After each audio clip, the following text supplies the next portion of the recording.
우리가 대림절을 지내면서 주제 설교를 하고 있는데 주제 기억나시나요?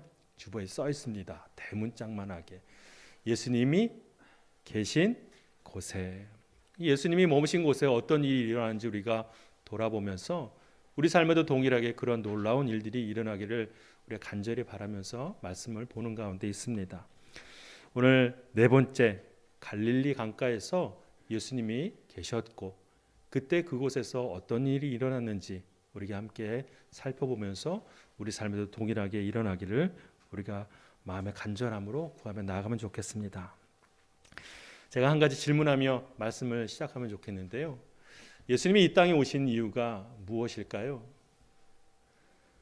너무 쉬운 질문이라 그렇죠? 대답하기도 민망한가요? 그가 이 땅에 오신 이유가 무엇일까? 많은 사람들은 아마 예수님께서 이 땅에 오신 이유를 죄인들을 위하여, 그들을 구원하시기 위하여 오셨다라고 대답할 것입니다. 그래서 어느 한 찬양의 가사를 보면 그 제목처럼 그가 오신 이유에 대해서 이렇게 고백하고 있습니다. 제가 소개해 드릴게요. 그가 이 땅에 오신 이유, 죽어야 살게 되고 져야만 승리하는 놀랍고 영원한 신비, 지으신 그대로 회복시킨 우리의 창조주 그리스도, 십자가의 길로 아버지 뜻 이루셨네. 그가 이 땅에 오신 이유, 이제 우리에게 맡겨진 그 소망, 그 사랑, 그 생명, 아름답고 눈부신 십자가의 길, 우리가 이 땅에 살아갈 이유. 이 찬양의 가사를 보면 예수님께서 그가 이 땅에 오신 이유를 무엇이라고 들고 있어요? 우리가 가장 많이 답할 수 있는 죄인들을 위하여 기꺼이 희생하시는, 십자가를 지시는 그 예수님, 그 예수님을 지금 고백하고 있습니다. 분명한 사실입니다. 죽어가는 죄인들을 위해서 기꺼이 아낌없이 자기의 생명을 대신 죄의 대가로 내어주신 예수 그리스도, 그 일을 위하여 예수님께서 이 땅에 오신 이유가 분명합니다. 그러나 예수님께서 사실 이 땅에 오신 가장 큰 이유는 죄인들을 구원하기 위함만이 아닙니다. 예수님이 이 땅에 오신 가장 큰 이유, 그 주된 목적은 바로 하나님 나라의 회복에 있습니다. 하나님께서 허락하신 그 나라, 하나님 나라가 이 땅에 회복되기를 위하여서 예수님께서 오셨다는 사실입니다. 그래서 그 하나님의 나라를 이 땅에 회복하기 위하여, 세워가기 위하여 예수님이 하신 일이 바로 죄인들을 구원하는 일이었습니다. 하나님의 나라가 회복되기 위해서는 어떤 것이 일어나야 합니까? 원래 하나님의 백성들이 하나님의 나라로 돌아오는 일들이 생겨나야만 합니다. 그래야 하나님의 나라가 회복되기 때문입니다. 그래서 예수님께서 기꺼이 자신의 생명을 내어주심으로 말미암아 그 죄인 되었던 모든 이들을 하나님 나라의 백성으로, 하나님의 자녀로, 하나님의 의인으로 구원하신 것입니다. 그러니 우리가 예수님께서 이 땅에 오신 이유가 무엇입니까? 라고 물을 때는 좀 더 멋지게 이렇게 대답해 보면 좋겠습니다. 하나님의 나라를 위해서 오셨습니다 라고 말입니다. 분명 하나님께서는 예수님을 이 땅에 보내신 이유, 하나님의 나라를 위하여 보내셨다는 사실입니다. 그래서 예수님께서 이 땅에 오셔서 가장 먼저 외치시면서 하셨던 사역의 말씀이 무엇입니까? 바로 하나님의 나라가 가까이 왔으니 무엇하라고 말씀하세요? 자, 봅시다. 읽어봅시다. 시작.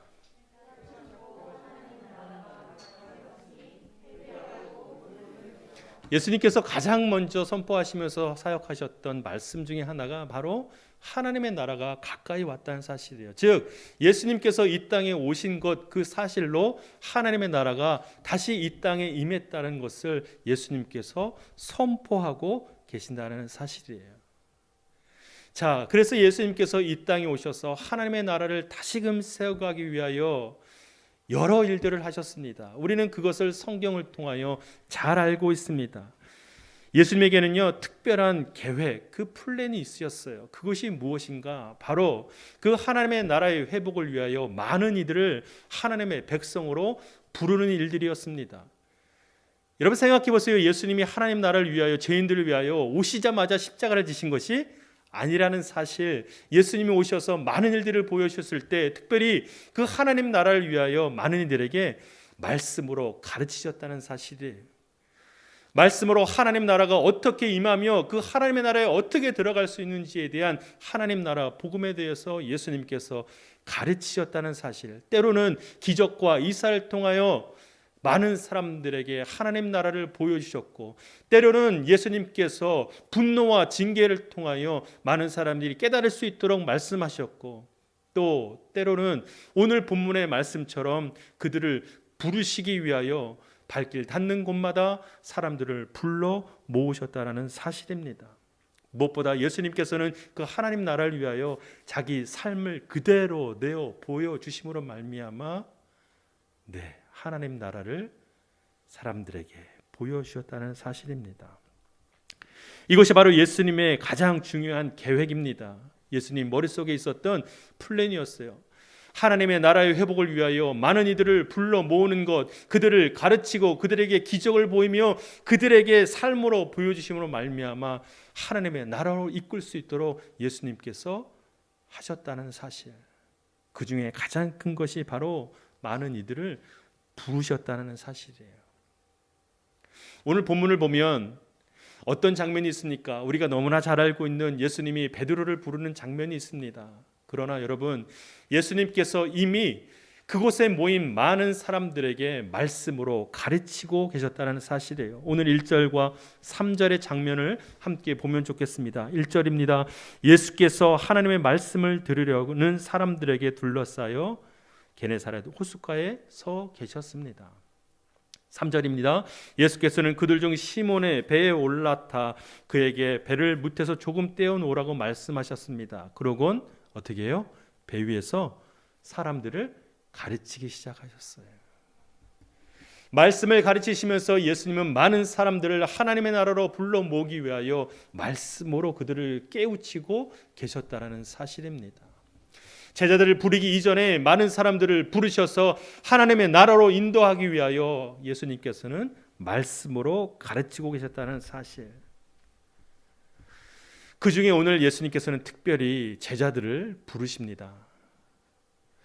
여러분, 제자들의 부르심은요, 특별한 부르심이라기보다는 이들의 부르심을 통하여 많은 이들이 하나님 나라로 올 수 있도록 인도하기 위함이었다는 사실이에요.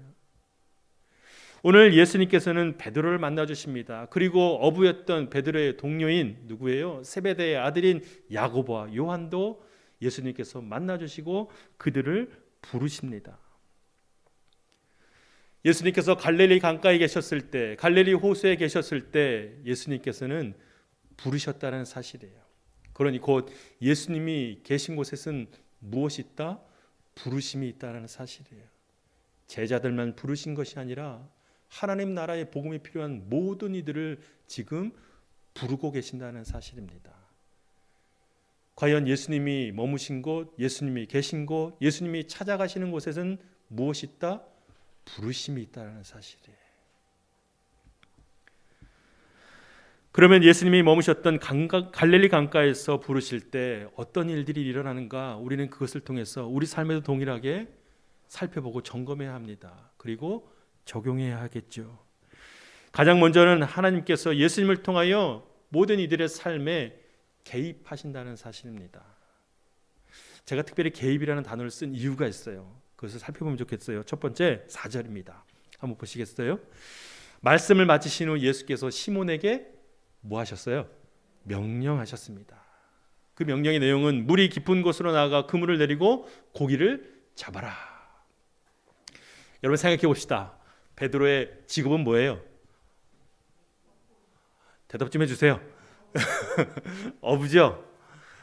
어부한테 지금 뭘 명령하고 있어요? 고기 잡는 방법을 이야기하고 있어요. 여러분이 가장 잘하는 일이 있을 거예요. 그죠? 나쁜 거 말고요. 좋은 걸로.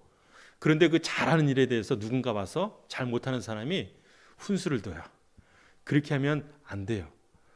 한번 예를 들어볼까요? 우리 장유 집사님 워십 너무 잘하시잖아요. 근데 선이 그렇게 하면 안 될 것 같은데요? 제가 말한다면. 그게 납득이 되나요, 안 되나요? 안 되죠. 뭐 안 된다고만 생각하지 갑자기? 지금 주업, 자신이 가장 잘할 수 있고 자주 하고 빈번하게 하고 삶의 전부인 이 물고기를 잡는 일, 이것이 주업인 베드로에게 예수님께서 지금 뭐라고 하시냐면 물고기 잡는 방법에 대해서 말씀하고 계세요. 그런데 단순히 이 장면이 그냥 넘길 수 있는 것이 아니라 베드로가 지금 그 예수님의 삶의 개입에 대해서 어떻게 반응하는지를 한번 같이 보면 좋겠어요. 5절입니다. 보십시오. 한번 읽으세요. 시작. 선생님, 저희가 밤새도록 애썼지만 아무것도 잡지 못했습니다. 그러나 선생님의 말씀대로 제가 그물을 내려 보겠습니다. 베드로는요, 예수님의 삶의 개입에 대해서 지금 어떻게 반응하고 있습니까? 그저 순응하고 있어요. 여러분, 개입이라는 단어를 쓴 이유가 있어요. 그것이 뭐냐면 개입은요, 그 일과 상관없는 사람이 그 일에 대해서 간섭하는 것을 개입이라고 얘기합니다. 베드로의 입장에서 예수님이 하신 명령은 처음에는 무엇이었어요? 개입이에요. 전혀 상관없는 베드로의 인생 가운데 찾아오셔서 예수님께서 지금 개입하고 계시는 거예요. 그런데 베드로는 그 개입에 대해서 지금 어떻게 반응하고 있어요? 맞습니다, 주님. 제가 주님의 말씀을 믿고 따릅니다. 라는 순응의 반응, 순종의 반응을 보이고 있다는 사실이에요. 사랑하는 여러분, 예수님이 계신 곳에서는 부르심이 있습니다. 그 부르심 가운데는 무엇이 있습니까? 예수님의 삶의 개입이 관계로 변하는 놀라운 은혜의 역사가 있다는 사실이에요. 우리가 예수님을 몰랐을 때는 예수님이 우리 삶 가운데 찾아오시는 일들에 대해 개입이라고 생각할 수 있습니다. 교회가 낯설고 저것이 무슨 얘기인지 도무지 알지도 못하겠고 내 삶과 내 인생과 무슨 얘기인지도 도무지 깨닫지 못하는 그 인생에 찾아오시는 예수님은 우리 삶의 개입의 존재입니다. 그러나 그 예수님을 우리가 순전히 받아들일 때 내 주님이 내 인생의 모든 것 되십니다 라는 그 대답에 있는 자에게는 그 예수님의 개입이 무엇으로요? 관계로 변화되는 겁니다. 오늘 베드로가 물고기를 잡지 못하는 인생의 실패 가운데 예수님께서 개입하셨을 때 그 예수님의 개입을 온전히 받아들일 때 그 베드로의 인생이 이제 주님과 관계된 놀라운 변화의 삶으로 나아간다는 사실이에요. 제가 이 말씀을 묵상하면서 번뜩 시가 하나 떠올랐어요. 여러분도 아마 잘 아시는 시일 텐데 김춘수 시인의 여러분 꽃이라는 시가 있습니다. 혹시 아마 외우시는 분도 있으실 텐데 저는 못 외워서 좀 찾아봤어요. 앞부분이 이렇게 되어 있습니다. 내가 그의 이름을 불러주기 전에는 그는 다만 하나의 몸짓에 지나지 않았다. 내가 그의 이름을 불러주었을 때 그는 나에게로 와서 무엇이 되었다? 꽃이 되었다.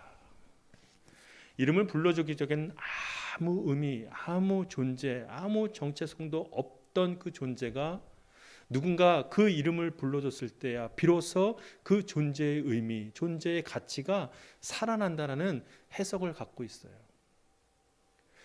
예수님께서 여러분 죽어가는 우리 삶에 아무 의미 없고 아무 여러분 가치가 없는 우리 삶에 찾아오셔서 개입하셨을 때 예수님이 우리의 이름을 불러주시며 우리를 맞아주시고 찾으실 때 무엇보다 우리를 부르실 때 우리가 이제 하나님 나라의 백성으로 변화되는 그런 놀라운 삶의 가치가 일어난다는 사실입니다. 예수님의 부르심은 곧 예수님과 한몸 되는 그 관계가 이루어지는 놀라운 은혜가 생겨나는 것입니다. 오늘 예수님 베드로를 만나 주실 때 그 베드로를 부르시면서 하셨던 그 삶을 향한 부르심, 그 부르심이 오늘 우리에게도 동일하게 있다는 사실을 꼭 기억하시기를 바랍니다. 나와 상관없는 분이 아니라 또는 그분과 나의 삶은 별개라고 생각하는 우리의 삶에 이제는 우리가 아닙니다, 주님. 내 삶의 주인은 오직 주님이십니다 라는 고백을 드리는 그런 삶의 변화가 있게 되기를 주님의 이름으로 축복합니다. 여러분, 우리 이미 지난번에 나누었잖아요. 예수님이 그 삶에 찾아가셨을 때 삶에 어떤 변화가 일어나는지, 누구였어요? 감사해요. 기억하시는 분 칭찬. 삭개오의 인생에 찾아가셔서 처음에는 개입하셨을 때 그 인생이 놀랍게 변화되는 것을 우리는 이미 살펴보았습니다. 그래서 예수님이 계신 곳에서는 어떤 일이 일어납니까? 예수님이 부르심이 있는 곳에서는요, 회개와 변화가 있습니다. 오늘 8절입니다. 베드로가 더 나아가 이렇게 반응합니다. 한번 같이 읽을까요? 시작. 시몬 베드로가 이 광경을 보고 예수의 무릎 앞에 엎드려 말했습니다. 주여, 제게서 떠나십시오. 저는 죄인입니다. 사실 베드로는요, 이미 베드로의 배를 빌려 예수님 그 배 위에서 말씀을 가르치고 계셨기 때문에 배의 임자였던 베드로가 어디 있었겠어요? 배 위에 같이 있었겠죠. 그렇게 추측합니다. 그러면 예수님이 이미 전하고 계시는 하나님 나라의 복음에 대해서 가장 근거리에서 그 복음을 듣고 있었어요. 이미 그는 예수님의 말씀에 조금씩 그 마음이 열리고 변화되기 시작했습니다. 그리고 그 말씀에 반응하기 시작했죠. 그러니 예수님의 그 삶의 개입에 부정하거나 부인하거나 거부하지 않고 예수님의 말씀에 따라 순종한 것 아니겠어요? 그러나 여러분, 이것으로 끝나는 것이 아니라 그 예수님이 부르시면 무엇이 일어난다?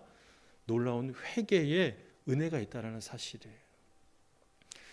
아마 저랑 오랜 시간 이제 성경 공부하고 나눔을 하신 분들은 회개에 대해서 다른 개념을 아마 갖고 계실 거예요. 회개가 우리가 살면서 도덕적으로 저지르는 실수들, 그 범죄들을 하나님 앞에 고백하면서 용서해 주세요라고 하는 것이 아니라는 것. 그것도 물론 맞지만 진정한 회개는 뭐예요?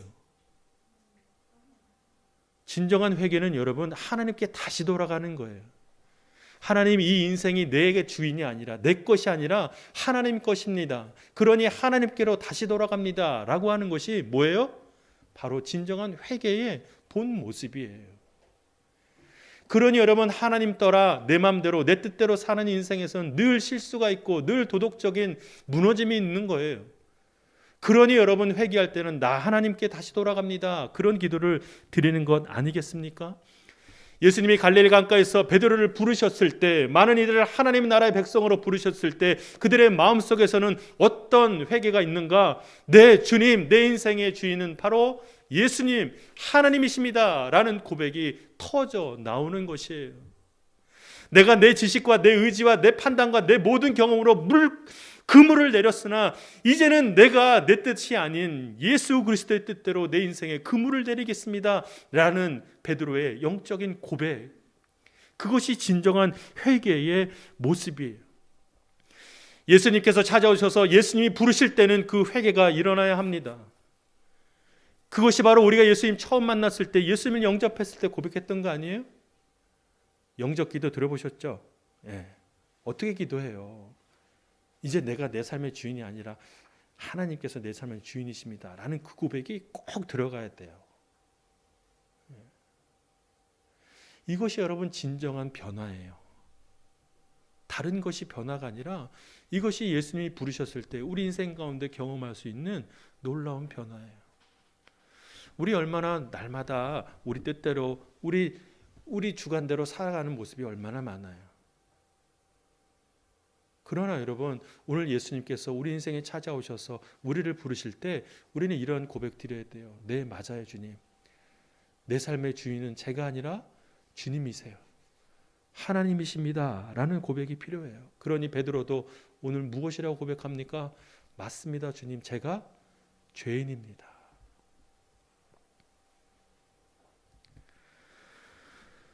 우리는 이미 지난번에도 함께 나누었어요. 여러분, 예수님께서 부자 청년에게 모든 재산을 팔아 가난한 자들에게 나눠주라 말씀하셨을 때 그 부자 청년의 반응을 기억하시죠? 근심하여 자기의 삶의 자리로 다시 돌아간 그 청년의 모습.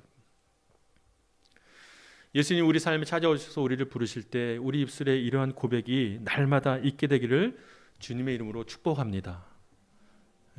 너무 여러분, 죄송해요, 제 표현대로 해서 죄송합니다. 하나님 앞에 너무 뻗팅기지 마세요.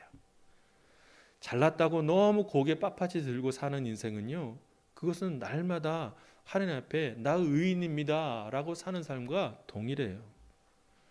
하나님 앞에서는 그 누구도 자랑할 것이 없고 그 누구도 의로운 자가 없음을 우리 알고 있을 때, 오늘 예수님 다시 여러분 마음 가운데 찾아오셔서 말씀하시고 부르실 때 이제 여러분 그 부르심에 반응하여 네, 하나님 저는 죄인입니다, 내 삶의 주인은 하나님이십니다 라는 고백을 다 함께 드리면 좋겠습니다. 우리 한번 따라해 봅시다. 하나님, 내 삶, 왜 이렇게 자신이 없어요? 너무 죄의식이 나를 짓눌러요? 여러분 입술 열어 고백해 보세요. 하나님, 내 삶의 주인은 하나님이십니다. 여러분 분명히 고백하셨습니다. 마지막으로 여러분 예수님이 부르시는 그 자리에 어떤 일이 있는가, 여러분 이제 그 삶으로 예수님 앞에 드린다는 사실, 즉 따름이 있다라는 사실이에요. 예수님이 있는 곳에 부르심이 있고 그 부르심이 있는 곳에 따름이 있다는 사실, 오늘 11절 말씀입니다. 그리하여 그들은 자신들의 배를 무태대고 모든 것을 버려둔 채 예수를 따라갔습니다. 예수님이 부르신 곳에는요 여러분 따름이 있어요. 또 이 말씀을 적용해서 선포하면, 그러면 우리 삶 모두 다 내팽개치고 다 선교사 되고 다 목회자 되고 다 사역자 되고 해야 됩니까? 이렇게 생각하면 안 돼요. 네. 여러분 이걸 광의적으로 봐야 돼요. 예수님의 부르심은요 우리 삶을 향한 부르심이에요. 여기서 나타나는 자신의 그물을 내려놓고 예수님을 따르겠다라는 그 표현은 무엇이냐면, 이제 내 삶의 주인이 내가 아닌 예수님의 가치를 붙드는 삶으로 그 삶을 따라 내가 따라가겠습니다 라는 영적인 표현이에요. 여러분 생각해 보세요. 모든 사람들이, 교회 다니는 사람들이 다 자기의 삶을 내팽개치고 네? 내 자녀, 내 배우자, 내 가족 다 내팽개치고 다 선교 떠나고 그러면 여러분 그게 가능한가요? 그거는 여러분 이단이나 사이비에서 하는 얘기예요. 예수님의 부르심은요 우리 삶을 향한 부르심이에요. 이제 내 삶에 대한 가치, 기준, 모든 판단, 모든 결정은 다 누구에게 있다? 하나님께 있습니다 라는 영적인 고백. 이제 내 인생의 모든 그물을 내려놓겠습니다. 내가 붙들고 있는 세상의 것들을 내려놓겠습니다. 이제 오직 하나님의 말씀만, 하나님의 가치와 예수님의 삶의 모습만 내가 붙들고 내 삶을 살아가겠습니다 라는 영적인 따름의 모습이 예수님이 계신 곳에 일어난다라는 사실이에요. 그러니 여러분이 속한 직장에서, 여러분이 하는 사업장에서, 여러분이 속한 가정에서 그 일들이 일어나야 해요. 세상의 기준과 가치가 아니라 오직 예수 그리스도의 그 말씀의 가치를 붙들고 사는 삶, 그것이 진정한 여러분 따름의 모습이라는 사실이에요. 그러나 여러분 여전히 우리는 아직도 그 그물을 내려놓지 못해요. 그래서 예수님 말씀하시잖아요. 나를 따라오거든 너의 손에 있는 무엇을 내려놓고 쟁기를 내려놓으라는 거예요. 예수님을 따르기 위해서는요 내 자아를 내려놔야 해요. 내가 의지하는 내 힘, 내 경험, 내 지식, 내 모든 것들을 포기해야 합니다. 그럴 때 진정으로 나를 부르시는, 내 삶을 부르시는 예수 그리스도의 부르심에 우리가 따라갈 수 있다라는 사실이에요. 여러분이 그토록 원하는 여러분 삶의 일상에서의 변화, 나 예수님 따라서, 예수님 모습 따라서 그렇게 살아가고 싶습니다 라고 고백하는 여러분의 삶의 모습이 바로 이 현장에서 일어난다는 사실이에요. 그것이 오늘 베드로를 부르시면서 예수님께서 보여주신 모습이에요. 여러분 힘으로 안 돼요. 여러분 작심한다고 해서 그것이 되는 것이 아니라 오늘 예수님 부르시는 이 현장 가운데 여러분이 서 있을 때 그 일이 비로소 여러분의 삶 가운데 일어난다는 사실이에요. 오늘 예수님 우리 삶에 다시 찾아오십니다. 대림절을 지내며 여러분의 영적인 마음의 문을 두드리시면서 여러분의 삶에 개입하기를 원하십니다. 그리고 여러분과 관계하기를 원하십니다. 그때 여러분 이제 그 부르심 앞에 반응해야 합니다. 네, 주님, 저는 죄인입니다. 하나님 떠나 내 마음대로 내 뜻대로 살았던 정말 추악한 죄인입니다. 그러나 이제 내 삶의 주인을 오직 하나님으로 모셔드리며 살아가겠습니다. 그리고 내 삶을 부르시는 그 부르심에 내가 따라가겠나이다 라는 고백을 드리는 우리 하나 가족이 되기를 주님의 이름으로 축복합니다. 축복합니다. 모르겠어요. 오늘 잘 때 정말 하나님 사랑하셔서 꿈에 여러분의 이름을 부르면서 부르실 때 여러분이 어떻게 반응해야 할까 막 그것이 기대돼요. 여러분 준비하셔야 합니다. 우리 삶을 부르실 때 내 주님 따르겠나이다 라는 그런 순종의 고백을 다 드리는 우리 모두가 되면 좋겠어요. 우리 삶에 그런 결단이 있어야 합니다. 우리 삶에 내가 붙드는 그 그물을 내려놓을 여러분 준비가 되어 있어야 합니다. 그때 주님을 통하여 하나님께서 우리 삶 가운데 놀랍게 역사하실 줄로 믿습니다. 예수님 계신 곳에 우리 모두 다 함께 하기를 바랍니다. 아멘.